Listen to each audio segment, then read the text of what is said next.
Shalom anak didik Ibu kelas 7. Apa kabarnya hari ini? Ibu harap kamu dalam keadaan baik dan tetap semangat untuk mengikuti video pembelajaran hari ini.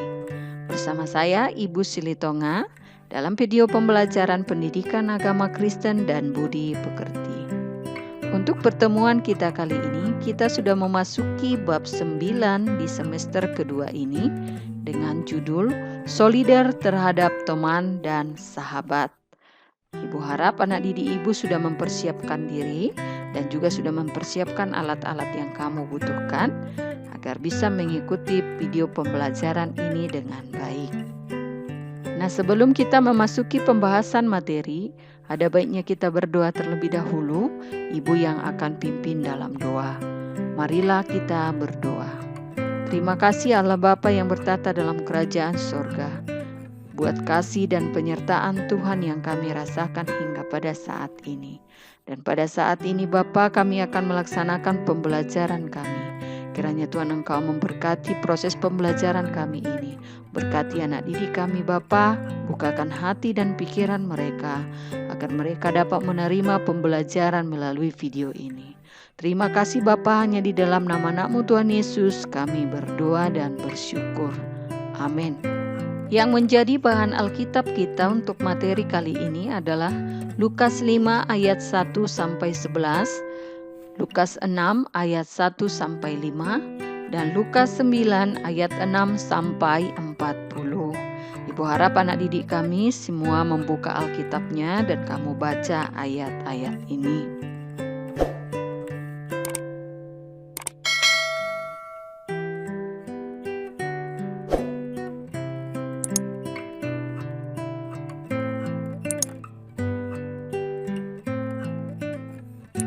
Sekarang kita akan masuk pembahasan materi. Kita lihat apa itu solidaritas, apa itu teman, dan apa itu sahabat. Kita lihat satu persatu.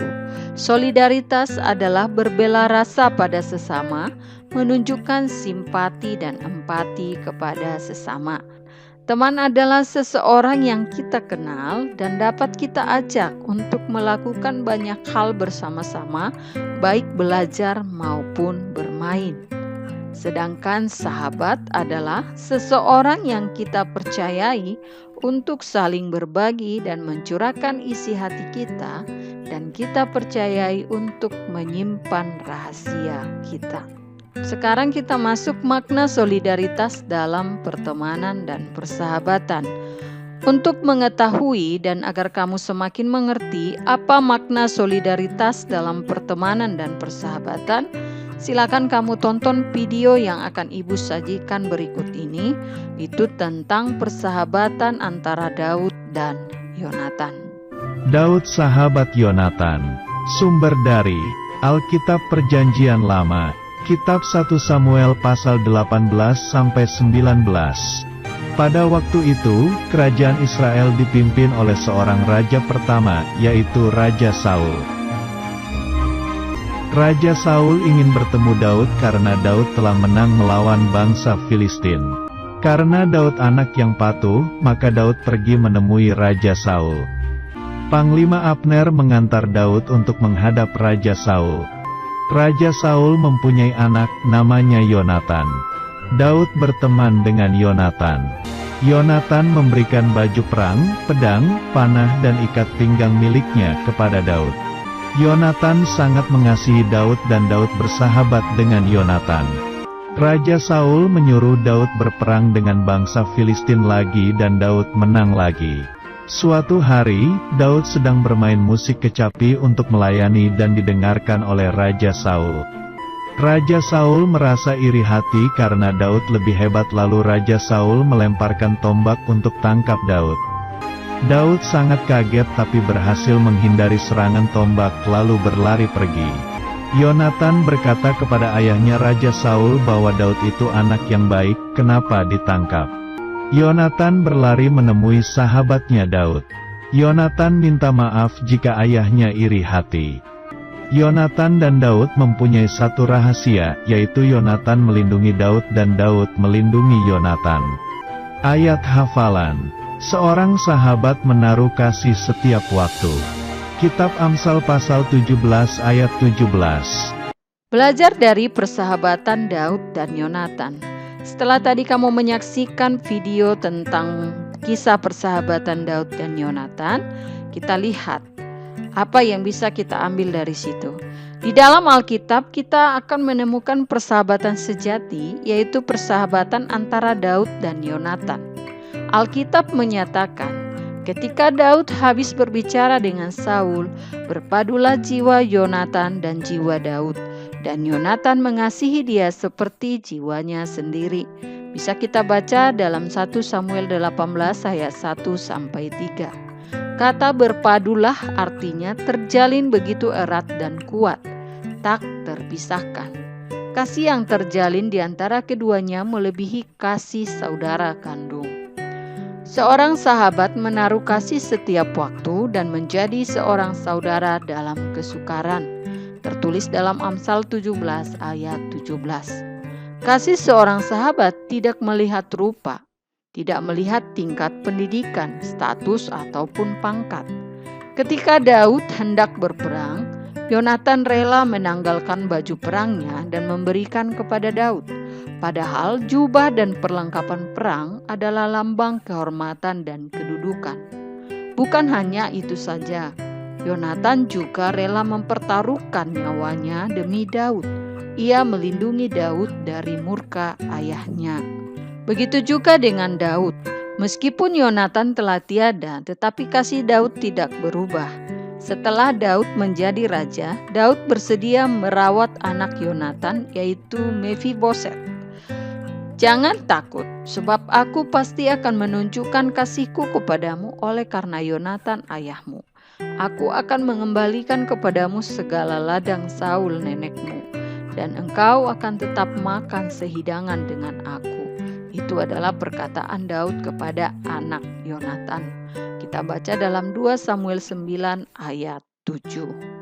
Itu adalah beberapa hal yang bisa kita teladani dari persahabatan Daud dan Yonatan yang bisa kita terapkan dalam kehidupan kita sehari-hari bersama teman atau sahabat kita. Sekarang kita masuk dalam beberapa pertanyaan. Apa saja yang mendorong kamu berteman dengan seseorang? Apakah karena kamu nyaman bersamanya? Atau apakah karena kamu merasa orang itu dapat mengerti dirimu? Dalam pertemanan dan persahabatan ada istilah take and give, memberi dan menerima. Artinya, kamu memberi sesuatu padanya dan dia akan memberikan sesuatu padamu. Sesuatu itu dapat apa saja, bisa dalam bentuk bantuan, dukungan, pemikiran, dan lain-lain. Jika pertemanan dan persahabatan didasarkan hanya pada keinginan untuk menguasai seseorang ataupun hanya memanfaatkan seseorang untuk memenuhi kebutuhan kita, maka itu bukan persahabatan yang baik dan sehat. Artinya di sini kita bersahabat, kita tidak hanya menerima saja, kita harus pernah memberi dan sebaliknya. Sekarang kita lihat membangun solidaritas sosial. Kita belajar dari Yesus tentang solidaritas yang benar. Yesus dan sahabat-sahabatnya. Dalam hal ini, sahabat Yesus di sini adalah murid-muridnya. Ada beberapa hal yang perlu kita perhatikan dalam persahabatan Yesus dan murid-muridnya.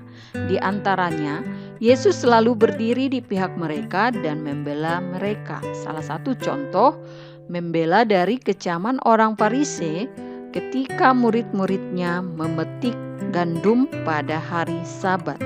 Yang kedua, Yesus tidak membenarkan mereka ketika mereka melakukan kesalahan dan Yesus menegur mereka.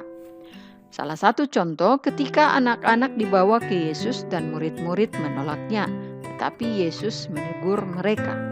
Yang ketiga, Yesus menempatkan kebenaran dan berani berkata yang benar. Contohnya ketika murid-muridnya bertengkar mengenai siapa yang terbesar di antara mereka. Bercermin pada sikap dan tindakan Yesus, maukah kamu membela sahabatmu ketika dia benar? Maukah kamu berani berkata yang benar kepada sahabatmu, dan maukah kamu menegur sahabatmu ketika dia salah? Solidaritas harus ditempatkan pada kebenaran, bukan hanya pada orangnya. Artinya, kamu dapat menunjukkan solidaritasmu pada teman ketika dia berada di pihak yang benar. Akan tetapi, jika ia bersalah, kamu harus mampu menegurnya dan membantu dia memperbaiki sikapnya. Solidaritas hendaknya dilandasi oleh kasih dan pengharapan terhadap teman dan sahabat. Kita mewujudkan solidaritas pada teman dan sahabat berdasarkan kasih yang tulus tanpa mengharapkan imbalan. Nah, anak didik ibu semua, demikianlah materi kita untuk bab 9 ini. Bab 9 ini dibagi menjadi 2 kali pertemuan. Untuk pertemuan pertama ini, kamu pindahkan materi ini ke dalam buku catatanmu. Dan untuk pertemuan kedua ini, kamu kerjakan evaluasi. Yang pertama, tugas pengetahuan. Soal pertama, tuliskan pengertian solidaritas teman dan sahabat. Soal kedua, tuliskan beberapa hal yang dapat kamu petik dari persahabatan Daud dan Yonatan. Yang ketiga, tuliskan bagaimana solidaritas Yesus kepada sahabat-sahabatnya. Dan yang keempat, terjemahkan lagu Count on Me dan apa arti teman dan sahabat menurut lagu tersebut. Kemudian tugas keterampilan, ini ada 2 soal. Yang pertama, sebutkan siapa nama sahabatmu dan apa alasanmu menjadikannya seorang sahabat. Dan yang kedua, hafalkan Amsal 17 ayat 17. Jadi kedua soal ini kamu videokan dan kirimkan ke WA pribadi ibu. Ibu harap anak didik ibu melaksanakan dan mengerjakan evaluasi ini dengan baik.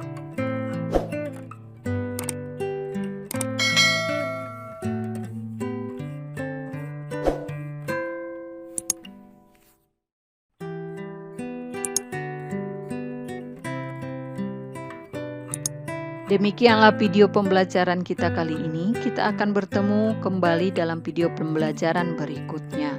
Tuhan Yesus memberkati dan terima kasih.